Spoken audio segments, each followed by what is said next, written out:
The fawn stumbled into the shallow stream, legs shaking, the cold water rippling around her tiny hooves.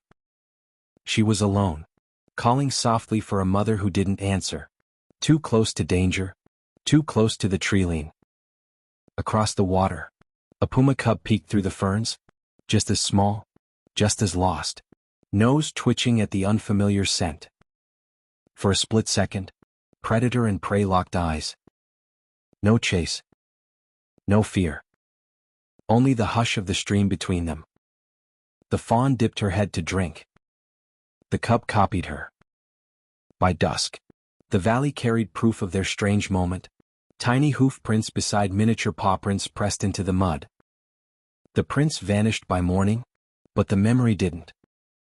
The fawn grew into a careful young deer, the cub into a sleek hunter, each returning sometimes at dusk as if searching for the other. They weren't meant to meet again. But fate had other plans, and it arrived on the edge of a cliff. The deer slipped first, hooves skidding toward the 100-foot drop, breath tearing as the ground crumbled beneath her. 3 wolves closed in from above, bodies low, jaws ready to end what gravity had already started. One more step and she wouldn't survive the fall. A snarl ripped across the ridge. A puma stood above them, grown now powerful, eyes locked not on the wolves, but on her. For a heartbeat, everything froze. Then the puma moved. She launched down the slope, slamming into the nearest wolf, claws flashing, driving the others backward in a blur of fury that had nothing to do with hunger. The pack scattered into the pines, yelping as they fled. Rain slid down the deer's muzzle as she trembled at the cliff's edge. The puma turned toward her, protective, steady, and the valley changed. It felt familiar. The deer's eyes widened. A memory surfaced. Stream. 2 babies. 2 lives that once touched for a single impossible moment, and had never truly let go. Rain hammered the mountainside, turning the slope into moving mud. The deer backed from the cliff's edge, legs trembling.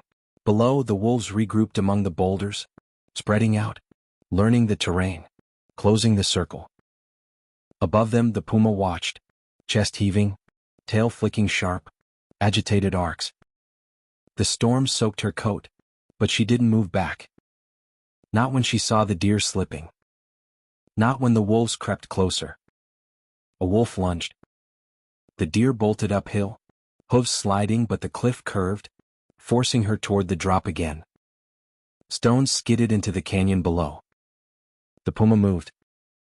She launched down the ridge, landing with a thud that shook loose dirt. Lightning froze her silhouette midair before she hit the first wolf, knocking it into a thicket. The second snapped at her flank. She twisted, claws raking its shoulder. The third tried to dart past her toward the deer. She blocked him with her entire body. Mud flew. Teeth flashed. The storm roared. The deer watched, frozen between terror and memory, hooves slipping dangerously close to the edge. A pebble tipped off the cliff. The puma spun, planting herself between the wolves and the drop, steadying the slope beneath her paws. Her growl wasn't hunger or challenge. It was protection. The wolves faltered. This wasn't a hunt. This was something they didn't understand. Her stance wasn't claiming territory. It was defending someone. Rain poured harder. Finally, one wolf backed away. Then another. Then all 3 vanished into the storm-dark trees. The puma didn't pursue. She held her ground until the mountain went still again. Only then did she turn. The deer stood inches from the edge, trembling, eyes locked on hers. Recognition flickered between them. A stream, a spring morning, 2 young creatures who once shared peace. Now in the fading storm, that same bond had brought them back alive. The storm softened by degrees, the rain thinning until only mist clung to the pines. The cliff stopped trembling. Water dripped from the ledge in slow, steady threads. The puma took one step toward the deer. Not stalking. Not circling. just moving close enough to see if she was hurt. The deer's breath came fast at first. Sharp, frightened bursts. Her legs twitched, ready to flee. But she didn't move. Something in the puma's posture rooted her in place. Lowered head, soft tail, ears turned not forward in aggression but tilted back in something like concern. The puma stopped a few feet away. She huffed, a warm, heavy breath that clouded in the cool air. The deer blinked, recognition flickering like a spark through her.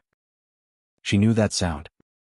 Years ago, beside a snowmelt stream, a tiny puma cub had made that same cautious, curious huff while drinking across from a wobbling fawn. Two babies who should have feared each other, staring through ripples and sunbeams. The deer lowered her head now, just as she had then. The puma stepped closer, slow as dusk settling on grass. She sniffed the air around the deer, the wet fur, the wild scent of fear and rain. When she exhaled again, it wasn't a threat. It was a reassurance. I remember. You are not a prey. The deer's shaking eased. She inched forward, touching her nose briefly to the puma's shoulder. A soft, fleeting gesture, gone in an instant. But it was enough. Wind rolled across the ridge, carrying the fading scent of wolves away. The puma turned toward the trees, pausing long enough to glance back. Her tail swayed once, an invitation or a farewell, the mountains alone could tell. The deer stepped back from the cliff and watched her disappear into the mist, each footfall silent, sure unchanged by the years. For a long moment the deer stayed there, chest rising slowly, rain glistening on her coat, eyes fixed on the place where the puma faded. Not predator and prey. Not enemies. Just two creatures who had once shared a stream. And for a heartbeat tonight remembered what it felt like. By morning, the storm had passed. Mist drifted across the valley, curling around charred stumps and silver grass. The cliff still bore echoes of last night's chaos. Paw prints, hoof prints, gouges where wolves had scrambled for footing. But now the forest was quiet. Breathing again. The deer moved slowly through the clearing, legs trembling but alive. She paused by the stream at the valley's edge, the same stream where she had drunk as a fawn, where it had all begun. The surface was smooth now, reflecting the soft gold of dawn. She lowered her head to drink. Across the water, a shape appeared between the pines, silent, steady and familiar. The puma stood just beyond the tree line, her coat still damp, her muscles marked with faint scratches from the fight. She didn't approach. She didn't need to. Her gaze met the deer's through the rising mist. For a moment, neither moved. Two grown creatures. Two different worlds. Bound by something the forest didn't have a word for. A breeze rippled the stream, bending the reflection.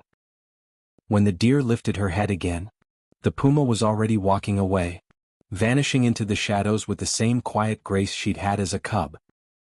The deer watched until the trees swallowed her. Then she turned back to the water, to the place where hoofprints and pawprints once stood side by side in soft mud. The stream carried the memory forward, the valley holding its silence like a secret. Some bonds don't need sound. Some stories don't need a witness.